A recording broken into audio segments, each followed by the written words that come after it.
Jon Erik-Hexum. Jennifer O'Neil. What an interesting combination. And they're playing in a new CBS That's how we got the job. So the spelling of our last names.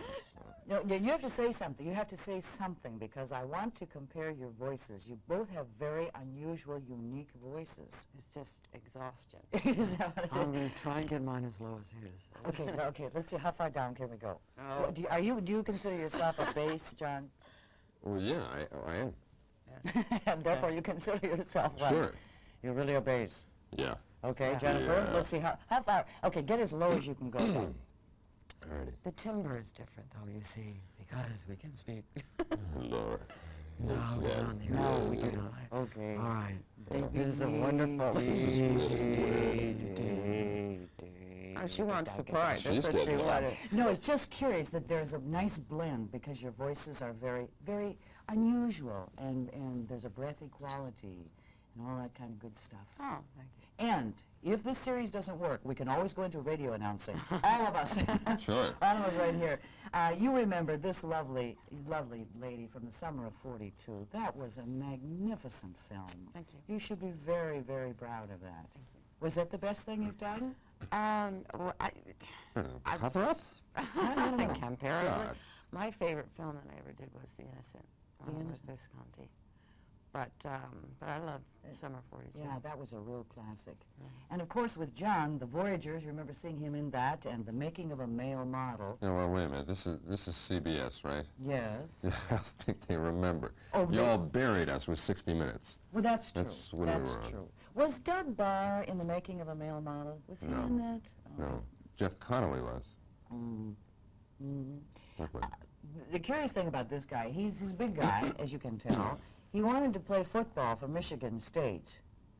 Didn't get to do it, but did get to do it in a series. Well, no, I did play for Michigan State. Oh, you did? Yeah. For real? Yeah. For real? Well, didn't you get to play the role of Bear Bryant? Yep. Got Yeah? that too. Yep. Okay. What position did you play in Michigan? Strong safety. Were you good? No. I was all right, but not for those guys who were real good. So I ended up sitting the bench and going in on goal line, you know, and when they do sweep plays, when they didn't want to get the better guys hurt. That's basically what I did in special teams, that sort of stuff. But the Bear was super. In fact, that's why in the presentation that you saw, I wore a wig because they had cut all my hair off for the Bear. I got a crew cut. And so I came back in, CBS got all upset. I said, my God, we hired a guy with long hair. This will never do. And so they spent a lot of This bucks is his making stuff. wigs. That's the real stuff. Yeah. Yeah. Well, I haven't cut since December, though. Yeah. He grows slowly? Yeah. It's just something. Yeah. Well, let's talk about cover-up. May I make a little comparison? Scarecrow and Mrs. King, similar? I think the only similarity is that there's a guy and a girl, and they're after bad guys. I think the similarity ends there. Yeah, and that they're not romantically involved, per se.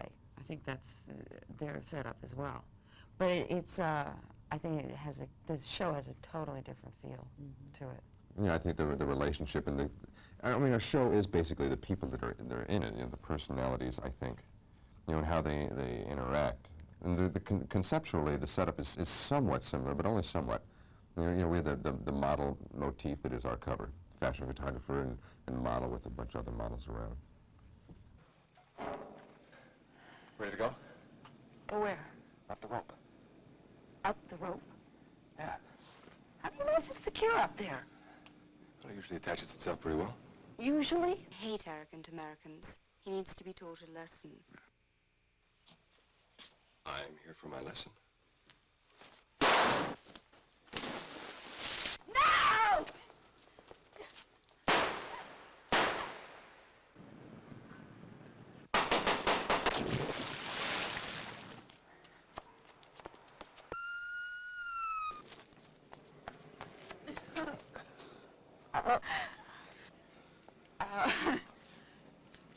Nice job, Mr. Harper. Good work, Mrs. Reynolds. And we have an international look. Our show theoretically travels all over the world, and it has a it's very high gloss kind of look to it. And the humor is different. The relationship's different. No, But it is this very... is like saying, is it a love story? There's a man and a woman. There's a similarity. It's about as close as it is. Well, initially, we were looking for them. Her husband has been mysteriously murdered. Yes. And so he's going to help try to figure this out. Will the rest of the series then be trying to still track down? No. What's nice, I'm pleased with, is that each shows different situation. That is resolved. That problem about who killed my husband. We figured out in the last commercial break, it's all wrapped up. Yeah. And then the next week we go to some other place in the world and get into some other problem. Sorrento, Italy, and the Cayman Islands. Will you be going to these places? No, at 85, they tell us we get to go In for real. 1985. Oh, when we're 85. Right now we're going... yeah, one or the other. Well, I'm not quite sure how they worded it.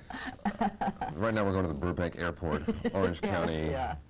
But you never really know it. It doesn't, it appears. Well, you've been doing a lot of things in Europe, though. Yes. How is their approach to filming different than ours, or is it? It's night and day. It's, it's a whole different world. Why?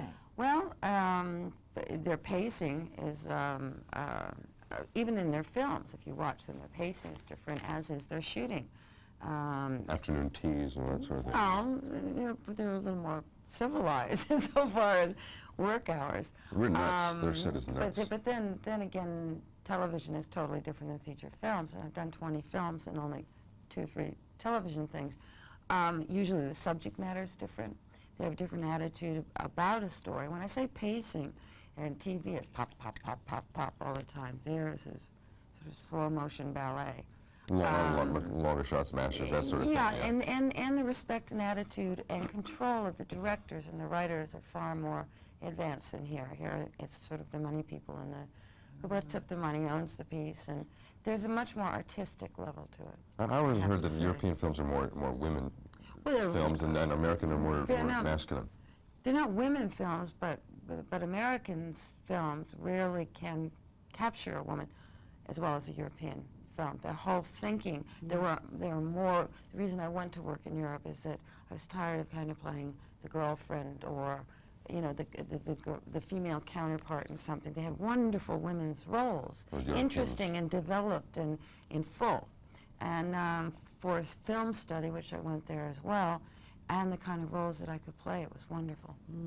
You know, I'm really highly aware now of the Australian films and what they're trying to do. I mean, really first class. There's been just a They rash talk of funny, though. You know, I don't think they're ever going to go, like, real big. Tommy Kangaroo down. Yeah, I mean, I might. Yeah, so come on. Well, we'll be looking for them. It's a new CBS series here on 1011 called Cover Up.